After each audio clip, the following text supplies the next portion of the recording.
गर्भ गीता एक अत्यंत अद्भुत और पवित्र ग्रंथ है जिसमें जीवन का परम सत्य समाहित है। श्री कृष्ण भगवान स्वयं कहते हैं कि जो भी प्राणी सच्चे भाव से गर्भ गीता का मनन और चिंतन करता है वह पुनः गर्भवास में नहीं आता। वह जन्म और मृत्यु के इस अंतहीन चक्र से मुक्त हो जाता है और मोक्ष को प्राप्त करता है। हर किसी को गर्भ गीता का श्रवण और अनुशीलन अवश्य करना चाहिए, क्योंकि यह न केवल आत्मिक शांति प्रदान करता है बल्कि जीवन को दिशा भी देता है। विशेष रूप से गर्भवती माताओं के लिए इसका श्रवण अत्यंत कल्याणकारी माना गया है। यह मान्यता है कि जो गर्भवती माता इस पवित्र ग्रंथ को सुनती है उसके गर्भस्थ शिशु में उत्तम संस्कार विकसित होते हैं और जब वह जन्म लेता है तो एक आदर्श, सद्गुणी और संस्कारी जीवन जीता है। जो भी गर्भवती माताएं इस वीडियो को देख रही हैं, वे अपने होने वाले बच्चे के उज्जवल भविष्य के लिए इस वीडियो को पूरे मन और श्रद्धा से सुने। आपका एक अच्छा निर्णय आपके शिशु के संपूर्ण जीवन को संवार सकता है।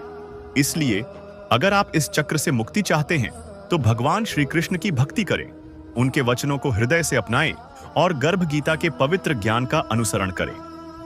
अगर आपको यह वीडियो भावनात्मक रूप से छू गई हो तो कृपया लाइक करें, अपने प्रियजनों के साथ शेयर करें और कमेंट में जय श्री कृष्ण, राधे राधे अवश्य लिखें। जब अर्जुन ने श्री कृष्ण से पूछा, माधव, कृपा करके बताइए कि प्राणी को जन्म मरण के इस चक्र में क्यों आना पड़ता है? वह गर्भ में इतनी पीड़ा क्यों सहता है?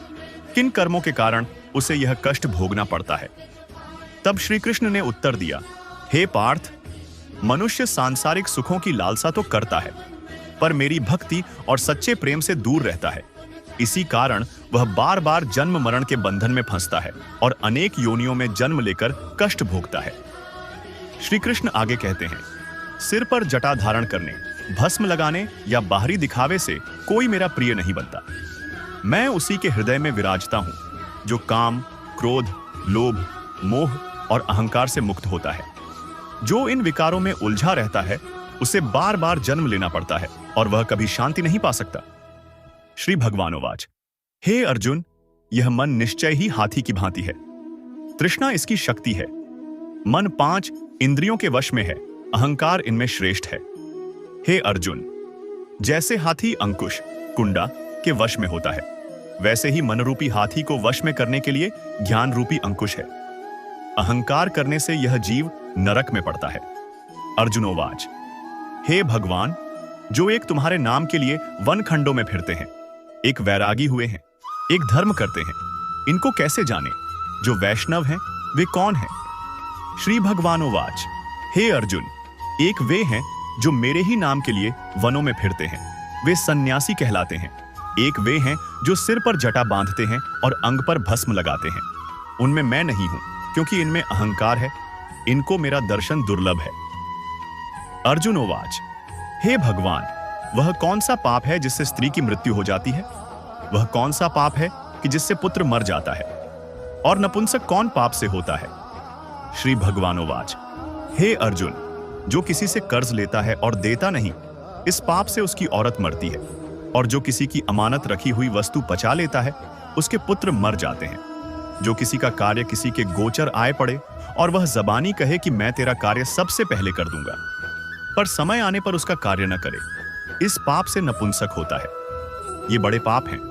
अर्जुनोवाच, हे भगवान, कौन पाप से मनुष्य सदैव रोगी रहता है? किस पाप से गधे का जन्म पाता है? स्त्री का जन्म तथा टट्टू का जन्म क्यों कर पाता है? और बिल्ली का जन्म किस पाप से होता है? श्री भगवानोवाच, हे अर्जुन, जो भी मनुष्य कन्यादान करते हैं और इस दान में मूल्य लेते हैं, वे दोषी हैं। वे मनुष्य सदा रोगी रहते हैं। जो विषय विकार के वास्ते मदिरा पान करते हैं, वे टट्टू का जन्म पाते हैं। और जो झूठी गवाही भरते हैं, वे औरत का जन्म पाते हैं। जो औरतें रसोई बना के पहले आप भोजन कर लेती हैं और पीछे परमेश्वर को अर्घ्य दान करती हैं, तो वे बिल्ली का जन्म पाती हैं। और जो मनुष्य अपनी झूठी वस्तु दान करते हैं, वे औरत का जन्म पाते हैं। वह गुलाम औरतें होती हैं। अर्जुनोवाच, हे भगवान, कई मनुष्यों को आपने सुवर्ण दिया है, सो उन्होंने कौन सा पुण्य किया है? और कई मनुष्यों को आपने हाथी, घोड़ा, रथ दिए हैं, उन्होंने कौन सा पुण्य किया है? श्री भगवानोवाच, हे अर्जुन, जिन्होंने स्वर्ण दान किया है उनको घोड़े वाहन मिलते हैं। जो परमेश्वर के निमित्त कन्यादान करते हैं सो पुरुष का जन्म पाते हैं। अर्जुनोवाच, हे भगवान, जिन पुरुषों के अंदर विचित्र देह है उन्होंने कौन सा पुण्य कार्य किया है? किसी किसी के घर संपत्ति है, कोई विद्यावान है, उन्होंने कौन सा पुण्य कार्य किया है? श्री भगवानोवाच, हे अर्जुन, जिन्होंने अन्न दान किया है उनका सुंदर स्वरूप है। जिन्होंने विद्या दान किया है वे विद्यावान होते हैं। जिन्होंने संतों की सेवा की है वे पुत्रवान होते हैं। अर्जुनोवाच, हे भगवान, किसी को धन से प्रीति है, कोई स्त्रियों से प्रीति करते हैं, इसका क्या कारण है समझाकर कहिए।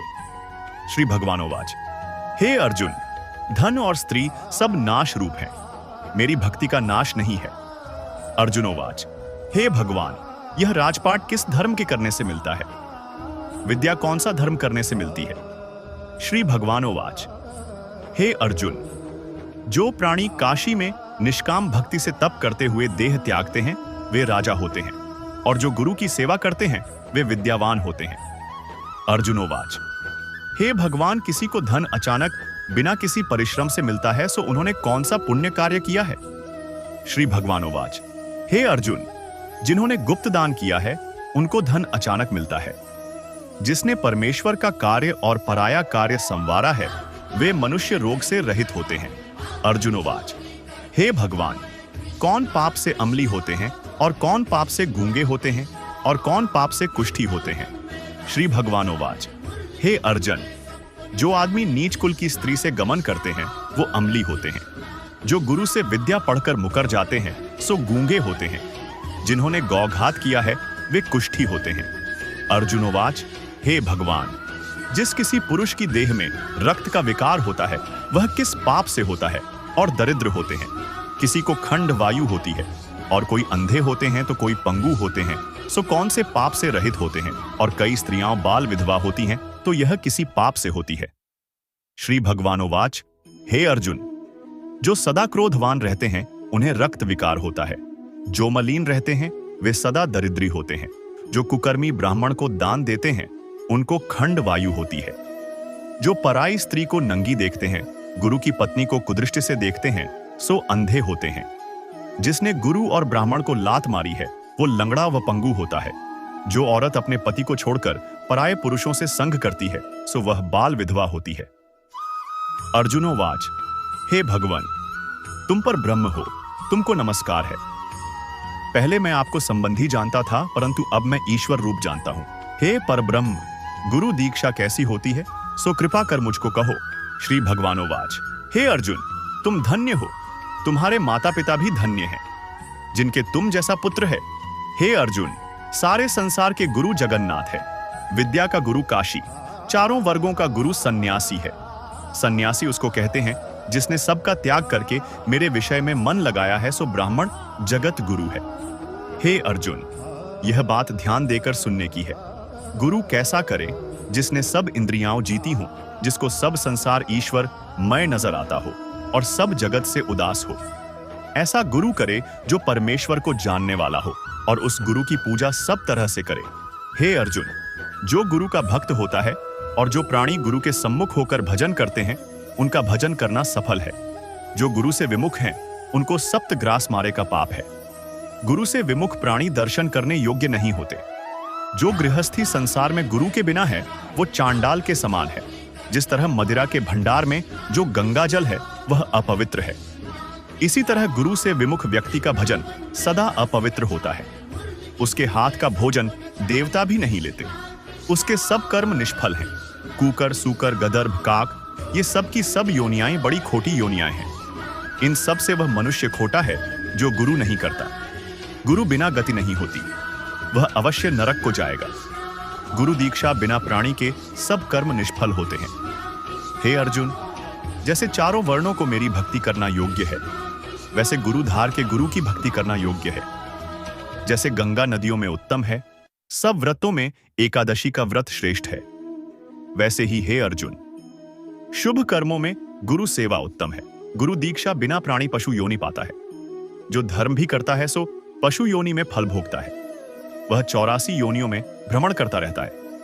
अर्जुनोवाच, हे श्री कृष्ण जी भगवान, गुरु दीक्षा क्या होती है? श्री भगवानोवाच, हे अर्जुन, धन्य जन्म है उसका जिसने यह प्रश्न किया है। तू धन्य है। गुरु दीक्षा के 2 अक्षर हैं, हरि AUM। इन अक्षरों को गुरु कहता है। यह चारों वर्णों को अपनाना श्रेष्ठ है। हे अर्जुन, जो गुरु की सेवा करता है उस पर मेरी प्रसन्नता है। वह 84 योनियों से छूट जाएगा, जन्म मरण से रहित हो नरक नहीं भोगता। जो प्राणी गुरु की सेवा नहीं करता वह 3.5 करोड़ वर्ष तक नरक भोगता है। जो गुरु की सेवा करता है उसको कई अश्वमेघ यज्ञ के पुण्य का फल मिलता है। गुरु की सेवा मेरी सेवा है। हे अर्जुन, हमारे तुम्हारे संवाद को जो प्राणी पढ़ेंगे और सुनेंगे वो गर्भ के दुख से बचेंगे, उनकी 84 योनियां कट जाएगी। प्रसंग है कि साधु, गृहस्थ, इंजीनियर, अध्यापक, डॉक्टर, वकील, राजनेता, वैज्ञानिक, ये सभी बच्चे के रूप में अपनी माता से ही जन्म लेते हैं और उन्हीं की गोद में संस्कार पाते हैं। अतः यदि माताएं शुद्ध संस्कारी होंगी तो बच्चे भी शुद्ध संस्कार प्राप्त करते हुए बड़े होंगे। पत्नी का काम है कि वह विवेक पूर्वक घर परिवार को चलाए। इस प्रकार परिवार सुधार के संदर्भ में स्त्रियों का बहुत बद्धा दायित्व है, इसलिए उनका आदर आवश्यक है। आदर तो एक छोटे सदस्य का भी होना चाहिए। फिर गृहिणी, जन्मदात्री और संस्कारदात्री का आदर करना अत्यंत आवश्यक है। वृद्धों का शरीर बल लुट जाता है, परिवार पर से उनका शासन भी धीरे धीरे हट जाता है। अतएव अधिकतम वृद्धों के मन में निराशा, रूखापन और असंतोष उत्पन्न हो जाते हैं। इसलिए वृद्ध धीरे धीरे थोड़े चिद्दे हो जाते हैं। उनकी थकी दृष्टि में चारों ओर सूनापन दिखाई देता है। अतः परिवार के स्वजनों का कर्तव्य है कि वे वृद्धों को पूरा सम्मान दें, उनकी सेवा और आदर करें। परिवार वाले वृद्धों को यह अनुभव न होने दें कि उनका उस घर में कुछ नहीं रहा। वृद्धों को ऐसा लगे कि परिवार वाले हमारे अनुगामी हैं। दूसरी बात, 10 दिनों के बाद तुम भी वृद्ध हो जाओगे। जो आज वृद्धों की आवश्यकता है वही तुम्हें 10 दिनों के बाद चाहिए। अपने ही कर्मों के फल भोग सबको मिलते हैं। अगर तुम वृद्धों की सेवा किए रहोगे तो तुम्हें भी बुढ़ापे में सेवा मिलेगी। अपने को सेवा की आवश्यकता पड्डीढिए या न पड्डीढिए, हम वृद्ध जनों की सेवा करें तथा उन्हें सम्मान दें। गृहस्थ तथा मठाधीशों का परम कर्तव्य है दरवाजे पर आए हुए अतिथि एवं अभ्यागत का यथा योग्य सत्कार करना। यह भारतीय नीति शास्त्र का नियम है। अभ्यागत गुरु के समान आदरणीय है। जहां अभ्यागत का आदर व सम्मान नहीं होता वे परिवार तथा समाज ऊसर जमीन की तरह उन्नतिहीन हो जाते हैं।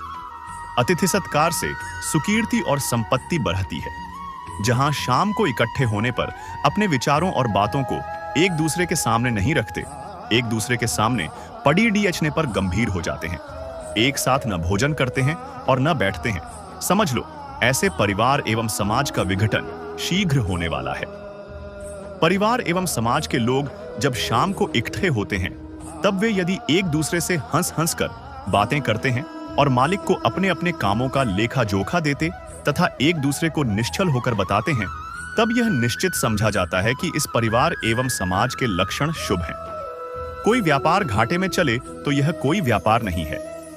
व्यापार वही सफल है जिसमें मूलधन तो बना ही रहे किंतु मुनाफा में निरंतर वृद्धि होती जाए।